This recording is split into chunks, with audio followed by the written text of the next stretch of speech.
Hi, and welcome to Great Getaways. It's the autumn of the year, and I can't think of a better place to take you than Michigan's Upper Peninsula. It's going to be a fun and interesting show, so stay with us. Welcome to Great Getaways as we highlight the beauty of the Upper Peninsula. We begin by crossing the mighty Mac and head for camping, canoeing, and fishing in the Hiawatha National Forest.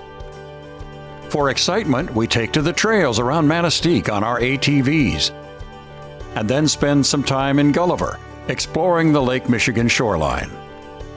After you have taken in the beauty of the UP, you may wish you had your own piece of paradise. Stay tuned to the end of the show when you will get your chance to pick your favorite cottage, perhaps to own or retire to.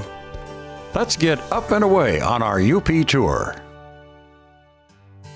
Everyone knows that the only way to get to the UP is to cross the scenic Mackinac Bridge.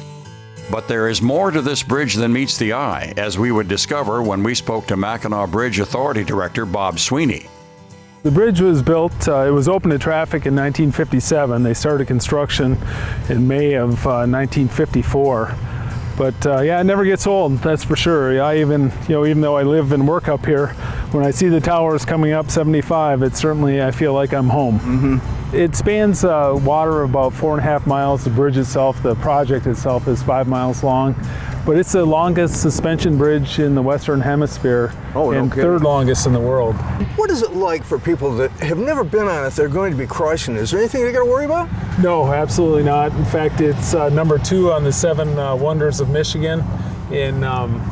It's a beautiful structure. The big thing you have to be aware of when you're crossing the bridge, your beautiful scenery on either side of you, just the driver has to pay attention. Pay attention, to the road. That's good. We have a lot of maintenance activities going on. The bridge is 56 years old now, so we're doing a lot of maintenance activities on the bridge. So in the summertime, that's primarily when we're doing this type of work, and so we have a lot of crews and lane closures out there, so we really encourage people to pay attention, give the vehicle in front of them enough space so they can stop if they need to. And a lot of big trucks going across too. Now, I understand that a bridge like this, it does flexes.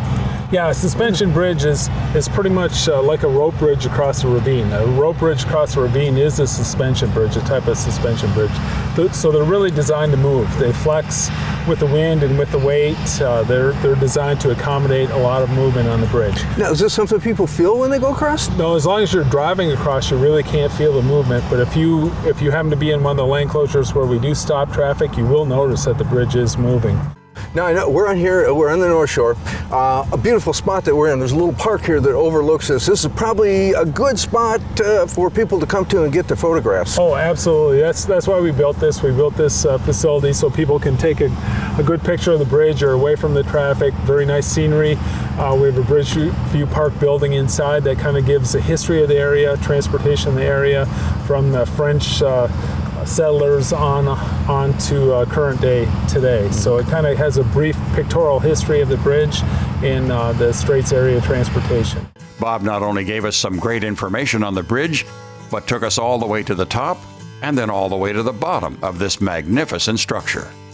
A lot different view from down here. Yeah, it is a lot different view. You're almost at water level looking up, so it's kind of a striking view as well. I like this view as well from the down below as well as I do from the top. And this is something, even though you may not be able to get out here on the anchorage, you can bring a boat out here and go right under the bridge yourself. Yeah, absolutely. All the ferry lines that go to Mackinac Island, they make a scheduled trip several times a day, usually 2 or 3 times a day, where they'll come underneath the bridge and they do a little sighting tour of the bridge, and is very popular. Those boats are usually always filled. Now that was an incredible way to start our trip.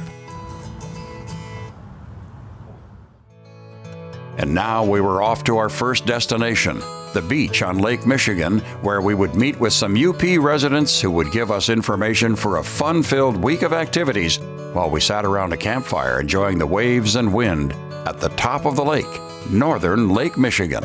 What are some of the attractions you would point them towards? A lot of times up to the Cedar Wildlife Refuge, nice place to drive through. Also over to the Big Spring, 16,000 gallons of water per minute coming through the bottom of the spring. Fayette is another really pretty area. That's a whole day excursion over there. And a lot of times people come up, they want to go fishing. I send them up north over to Thunder Lake or Colwell Lake or Indian Lake. Or there's a lot of inland lakes, and there's also charter service available for the Big Lake, which is Lake Michigan. When you come into town, obviously you do need a good place to stay in, and we've got quite a few different ones here, and I know I have a couple of motel owners with me right now.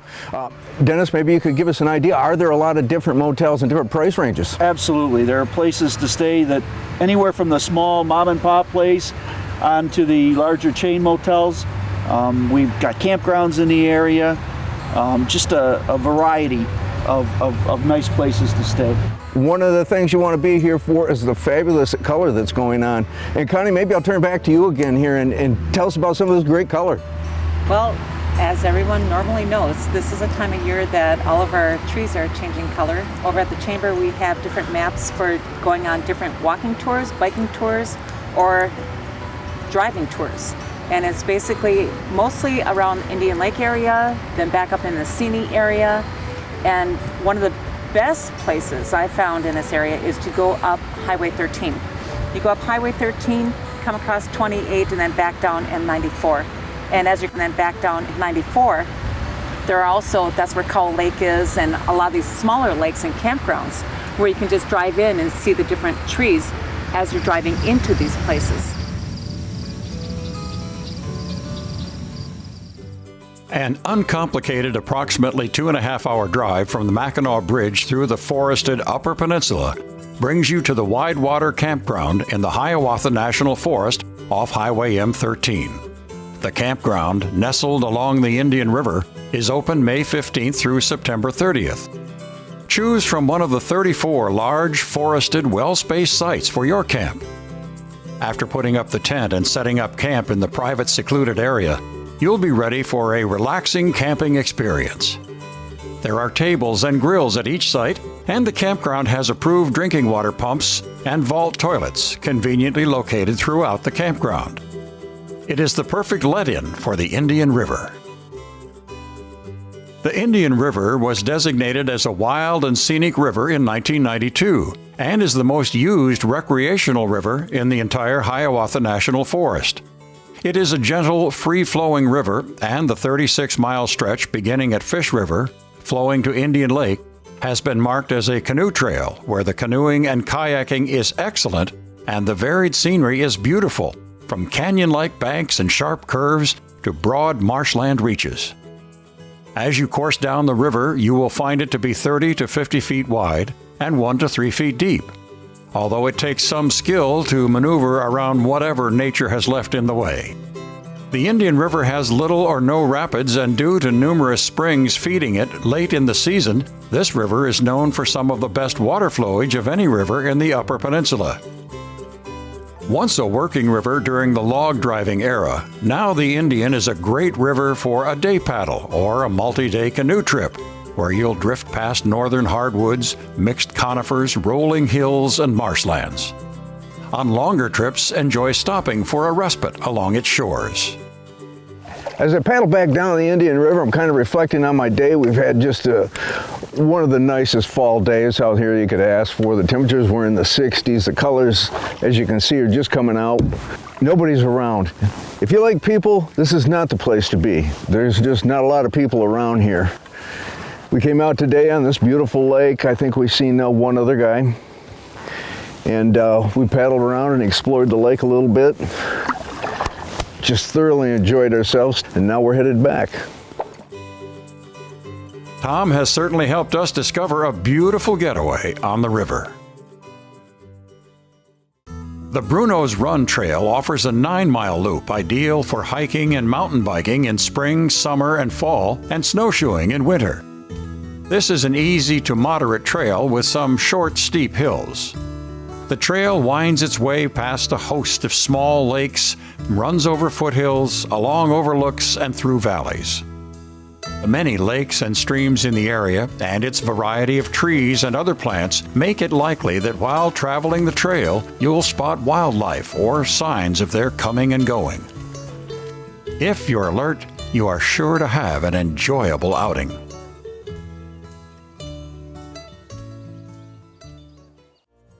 Another way to behold the beauty of the UP is by land, and Manistique offers a fun way to do that.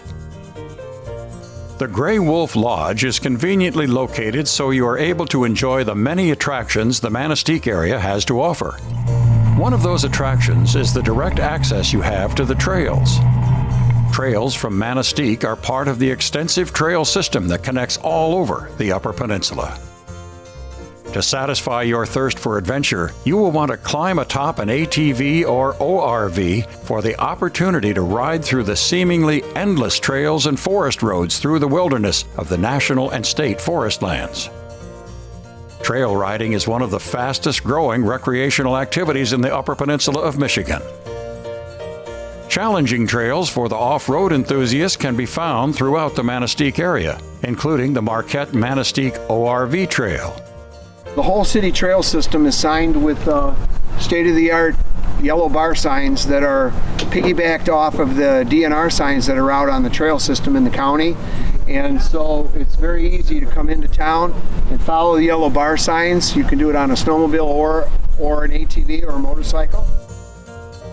Hundreds of miles of scenic and historic trails are ready for today's rider. Once out onto the easily accessible and well-marked trails, you will really enjoy your ride.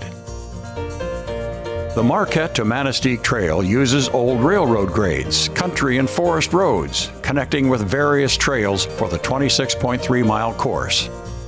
You will enjoy crossing the sparkling Manistique River and its tributaries as the route takes you over wooden bridges while you take in the beautiful scenery. There is nothing quite like the open air and rumble of the engines. You can enjoy all of this from the seat of your all-terrain vehicles. A day on the trails helps build an appetite, and there are fine places to satisfy your hunger like the Cedar Street Cafe in Manistique. Tom introduces us to its owner.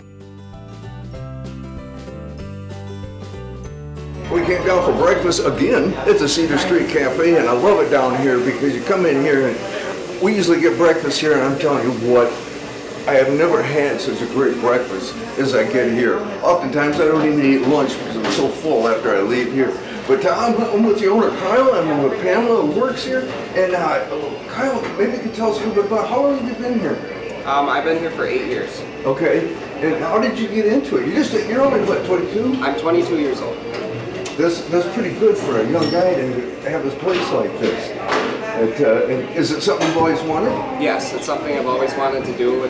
Cooking has always been a passion of mine, and working in the restaurants. So when the opportunity came up for me to purchase this place specifically, I jumped on it, and it's been great. Okay. Well, I'm talking about how great the food is. Maybe you can tell us a little bit about the food that you have. We do a lot of homemade breakfast and lunch dishes. Homemade jams, dressings, soups. espresso bar. And they've always got something like this. They'll tell me what some of the stuff is. I say, no, I don't know if I want that. Well, you're going to try it. That's right. and I try it. It is delicious. Just east of Manistique is the town of Gulliver, where you will want to stop for a visit to the Lake Michigan shoreline. As you walk through the cedar tree-lined path, you may not be prepared for the raw and powerful beauty of the lake and its shore. The wind-worn cedars, the aged silver-gray trees, are a backdrop to some of the most pristine, humble beaches along Lake Michigan. Lake Michigan takes its name from the Ojibwe word Michigami, meaning great water or large lake. It is second in volume of the Great Lakes and the only one that lies entirely in the boundaries of America.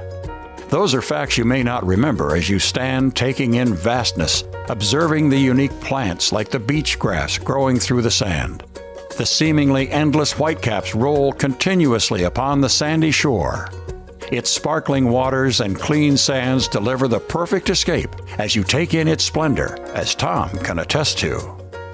We've got quite a wind blowing. If you're lucky enough to be out when you've got this kind of wind, you'll see some beautiful waves coming in. It's a great time to be out here. Jane, you were mentioning you're actually, your relatives in your grandparents or whatever moved to this area some time back? Yes, into the Curtis area. They were the first white people to settle there. My great-great-grandfather moved in with the Indians for the first winter and became friends with them, and they settled in the Curtis area. And that's 20 miles from my home, and I'm still living, my parents live in the area, many of my family live in the area. So you guys haven't moved too far from home? Nope, we don't travel far. Okay. Now, when he came up, did he actually come down the same trail then? No, he came across from Canada. Oh, did he? From the Sault Ste. Marie. So he didn't travel this trail. He probably didn't even know this place existed. Whenever you visit Michigan's Upper Peninsula, you have to drive down US 2 along the shores of Lake Michigan. Each beach is unique. Some days are good for swimming with the whitefish. Others are ideal for walking or spreading your blanket for sunbathing. Whether you visit on a day when the waves are gently lapping or they are thunderously crashing on shore, the lakeshore will await with its beauty that stretches for miles. The Colwell Lake Recreation Area is located at the northern end of Schoolcraft County and about 25 miles northwest of Manistique. Colwell Lake is 145 acres with an excellent swimming beach and boat access. Camping, fishing, picnicking, and hiking are all popular recreation activities at Colwell Lake. For hiking, there is a nearly 2-mile-long loop trail that meanders along the edge of the lake and is surfaced to be fully accessible to people with mobility impairments. The trail is particularly stunning in the fall and also is popular in the winter as a snowshoe trail. You can take a nice stroll along the path or stop for some great fishing or photo opportunities. All you need are your hiking boots, a bottle of water, and a walking stick to enjoy this trail. You can walk it in a couple of hours, but you may want to stop at the benches along the way for a brief respite or to just enjoy the view. It is time to venture inland for some canoeing and fishing and be lulled by the lakes. The Corner Straits chain of lakes covers 477 acres in the lovely lake country of Hiawatha National Forest. These are good bass lakes for both large and smallmouth bass, and occasionally large northern pike are taken, as well as bluegills and sunfish. A sun-dappled forest of hemlock, red and white pine, maple, birch, and aspen surround the lake. Well, this is a nice area out here in the Hiawatha, being that we've got this chain of lakes, which one of the things nice about that, people want to come out here, they can come out without having to worry about us being spotted like you have to on a river. Up here you can go into the lakes, you hit a little river, you go into another lake, and you just kind of work yourself along, and then you can come right back to the same spot again. I know another nice thing about it is we're never far from town. You get out here, you do a little camping, you're doing a little canoeing like this, weather gets bad on you, or you just get tired, you want to go back and have a nice meal, you can always go into town. The lakes are clear with a hard sand bottom. Rainfall and snowmelt is filtered through sand and feeds clear spring water to the lakes. There is no better way to enjoy the clearness of the air, the clarity of the skies, and the boldness of the forests than to be canoeing, kayaking, or fishing on the larger straits or corner lakes, or the number of smaller lakes they connect to. Nature lovers are beckoned to unspoiled beauty and recreation opportunities on the small connecting lakes of the Hiawatha National Forest. Beauty and tranquility await the paddler who ventures onto the chain of lakes. Enjoy the simple beauty of the Hiawatha National Forest as you paddle past conifers, northern hemlock, white and red pine trees, marshlands, and rolling terrain. You can drop a line and angle for some warm water fish. The lake offers good fishing for a wide variety of fish. Be sure you've got your Michigan fishing license on you. It is required to fish anywhere in the state. Well, we really had a good time out there tonight. Appreciate you going with me. Well, thanks for having me. We went out there and I paddled around most of the time, and Al was trying for some of the fish, and we found some spots that looked good, and sure enough, he got a bite off and put another lure on. And even before he got the lure on, the boat must have spooked a fish, and that jumped out of the water right next to the boat. And of course, once the lure was on, they were gone again. But as you can see, there's just some beautiful color up here. We've got one of these magnificent fall days here in the UP where it's just the sun's shining and the colors are bright, and it's a great place to be up to. There are so many ways to enjoy the paradise called the Upper Peninsula of Michigan. Can you imagine living up here? Our cottage country adventure would start at Grover's Real Estate in Manistee, where we would meet up with owner David Muxlow. As soon as we walked in the door, we were greeted not by Dave, but by the mounted head of a 1,200-pound bull moose, only in the UP. Hey Dave, how you doing? Hey Tom, good. Good to see you. Listen, you know, we come up here a lot and to show people all the great things they can do on their vacations, but there's a lot of people that like to actually settle down a little bit, have a vacation home up here, maybe retire up here. I know you got a lot of properties, you got a lot of clients that are looking right now. Could we go out maybe and take a look at some of these places and find out what these people are looking for? Yeah, that sounds great. I'd be glad to take you, and there's lots to look at. There's a lot of good properties on the market right now. Our first stop took us to a beautiful cottage on Lake Michigan, located on a secluded road where it was common to see eagles, moose, and bear. This is the main living area. Wow, now this is nice. And one of the things I like about it right away is you're able to look right out onto the big lakes here. And you got all these windows up front. The cottage had all the trappings of a UP getaway, including, you guessed it, a sauna. Now it was off to cottage number 2, or as they call them up here, camp number 2. Located on Indian Lake, this was a small, affordable lakefront with a 700-square-foot cabin on All Sports Lake, Indian Lake.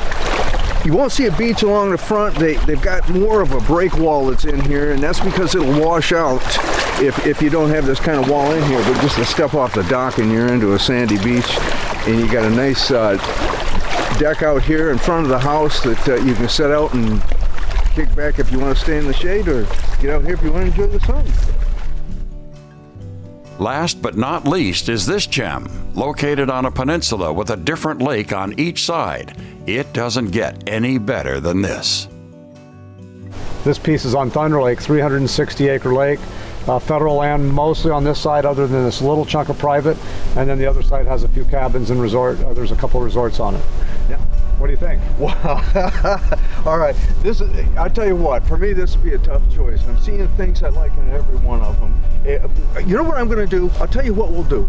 We'll have a little contest here. Why don't you go to our website, vote on the one that you like. I'll tell you what I like later on, but you go ahead, get there, vote on the one that you like. We'd like to hear about it. We'd also like to hear from you. Tell us about your dream too.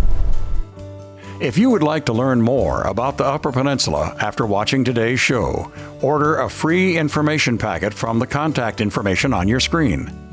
And don't forget to vote online for your favorite cottage, and while there, let us know what you thought about today's show. Use our travel planner for your own great getaway to the UP. And be sure to visit our Facebook page and Pinterest and Twitter accounts often. Your online adventure will be just the start of your next great getaway. Well, the sun's gone down on another beautiful trip here to Michigan's Upper Peninsula. We based ourselves out of Manistee, but have been traveling throughout the area. One of the things it did was gave us an opportunity to come out here to the Wide Waters Campground and spend a couple of nights doing a little bit of camping. Great place to be out here, practically nowhere around. It's incredible. You know, last night we got to listen to the loons. We listened to the wolf howl to the full moon. It was just absolutely wonderful. It's beautiful up here. The loons are calling, and we're just going to sit back here right next to this fire and have another great getaway. You bet. This is Don Riggs for everyone here at Great Getaways saying so long until next time.